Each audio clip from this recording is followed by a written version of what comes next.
Welcome to today's edition of the Author's Corner, brought to you by KNEO 91.7 FM The Word. This is Roberta Foster, and today I welcome Lucy Austen to Author's Corner. She has written the book Elisabeth Elliot, A Life, which is published by Crossway, and she'll tell you more about how to find the book at the end of the program. Let me tell you a little bit about Lucy. She is a writer, editor, and teacher who has spent over a decade studying source materials on Elisabeth Elliot. She has served on the editorial staff of the Spring Hill Review, contributed to various publications, and developed 2 high school English textbooks on prominent Christian authors. And she lives in the beautiful Pacific Northwest with her husband and children. So, Lucy, thank you so much for your time today. Thank you so much for having me. So why don't you tell our listeners what drew you to the story, The Life of Elisabeth Elliot? Well, I had read a few of Elisabeth Elliot's books, and when I was writing my high school textbooks, I knew that I wanted to include some of her work in the book that the students would study. And so I went to collect a few biographies of her to read and take notes in order to write a mini biography of her for that textbook, and discovered that there weren't any full-length biographies of Elisabeth Elliot available.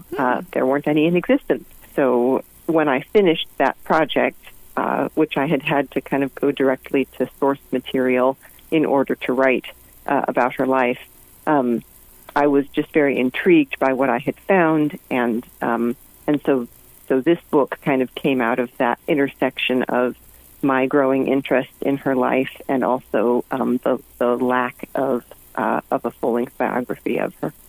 Yeah, that does seem kind of odd, knowing what an important woman in Christian history she was.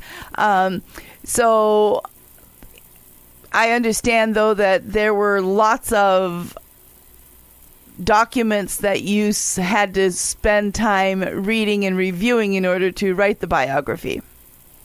Yes, yeah. She was a prolific letter writer and journalist, journal keeper, in addition to all of her published work, and so her letters were donated to the Billy Graham Center archives at Wheaton College in Illinois, and so I was able to access a very rich kind of a treasure trove of material from the very long course of her life, which was wonderful. So Elisabeth grew up in a missionary family and obviously became a missionary herself. Do you know through her writings if she ever doubted her call or direction that she felt God leading her in? I don't think she necessarily doubted it. I do think that she that it took her a long time to discern what she felt like that call was. She prayed about it over a long period of time, trying to understand what God's call for her life might be.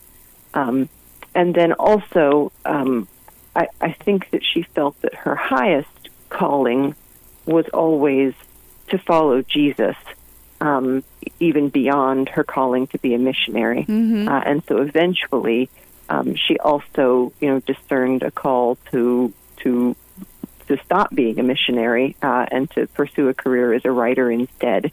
And I think she was able to kind of make that shift because her ultimate end was to know God rather than specifically to be a missionary, if that makes sense. Mm-hmm. Absolutely. And just in case there are people listening that are not familiar with Elisabeth Elliot, why don't you give us a short synopsis of how she became well known, or how it is that she's maybe a more unique person in Christian history? Sure. So after she graduated from college, she worked odd jobs for a while she tried to figure out where God might have her go to the mission field. She ended up in Ecuador, and she worked there as a missionary for a period of time. Eventually, she got married, and then not all that long after her marriage, her husband and 4 of their friends were killed trying to make contact with a people group in the forests of Ecuador. And that story kind of captured public interest across the United States and really internationally.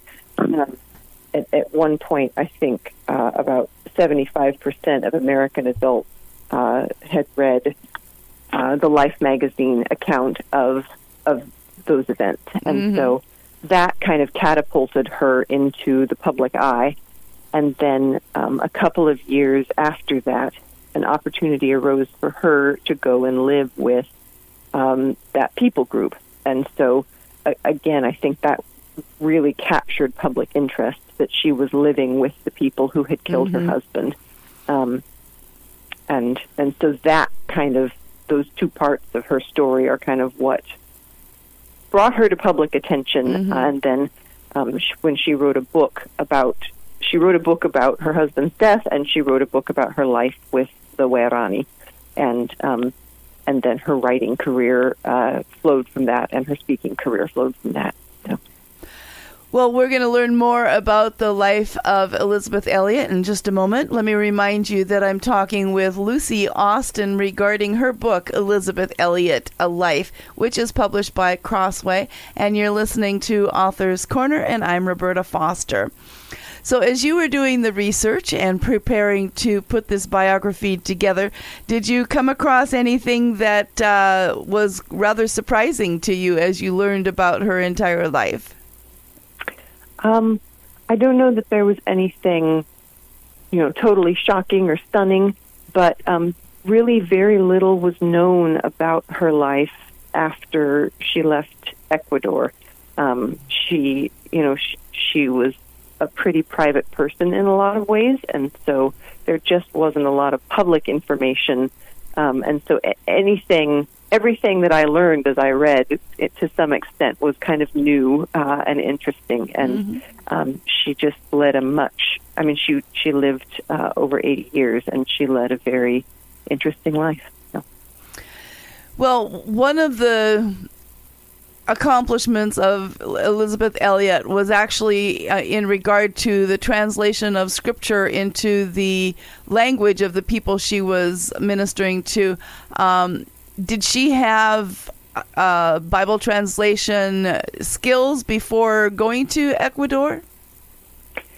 Yes. So after she graduated from Wheaton College as a Greek major, she attended the Summer Institute of Linguistics, which was run by Wycliffe Bible translators, and learned how to do what's called reducing an oral language to writing, which is learning how to create an alphabet and analyze the sounds that make up the words and the words that make up the sentences, and figure out the grammar and all of that. And so she learned how to do that, which is the first step in Bible translation for an oral language, is to be able to write it down and teach people to read it.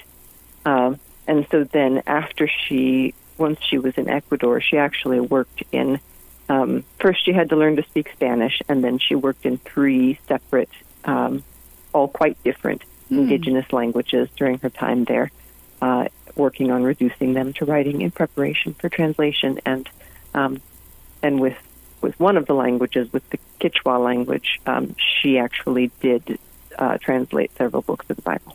Wonderful.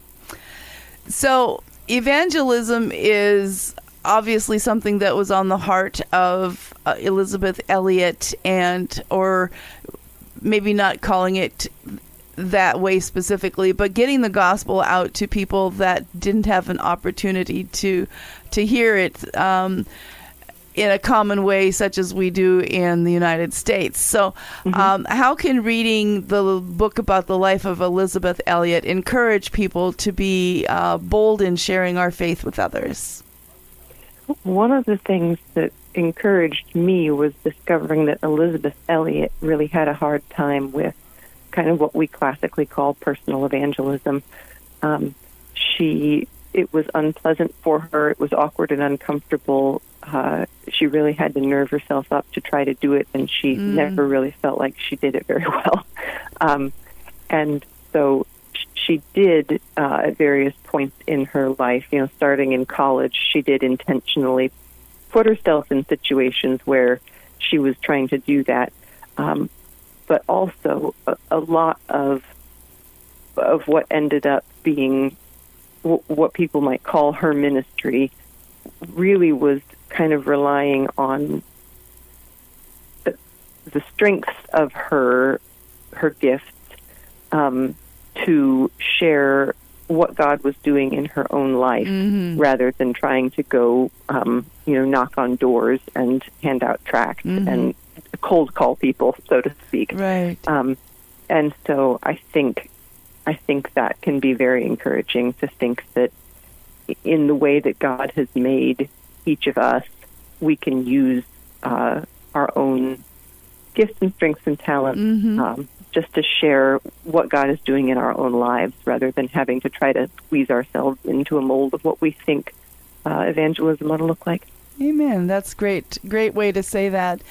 Well, tell us a little bit about the life of Elisabeth Elliot after she left Ecuador. So what she always said in her brief author biography on her website was that she led a life of writing and speaking.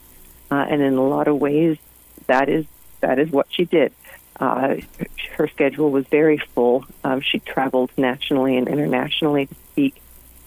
She had a radio program for 13 years that ran 5 days a week. And in between that, somehow she wrote several books. But also, she was a mother, she was a grandmother, she was a dog owner. She loved the ocean, and she loved sharing chocolate cake with her friends. And she was married actually twice more. Her second husband died of cancer, and then a few years after that she married again. So she had a very rich and full life. So today I'm talking with Lucy Austen about her book, Elisabeth Elliot, A Life. Lucy, tell our listeners how they can find out more about this book. I have a website, lucysraustin.com. And also, I think the book is available, as they say, wherever books are sold. Right. You can get it on Amazon or Barnes & Noble or any of those Christian book distributor, any of those online retailers. If there was one thing you hoped the readers of your book took away from it, what would that be?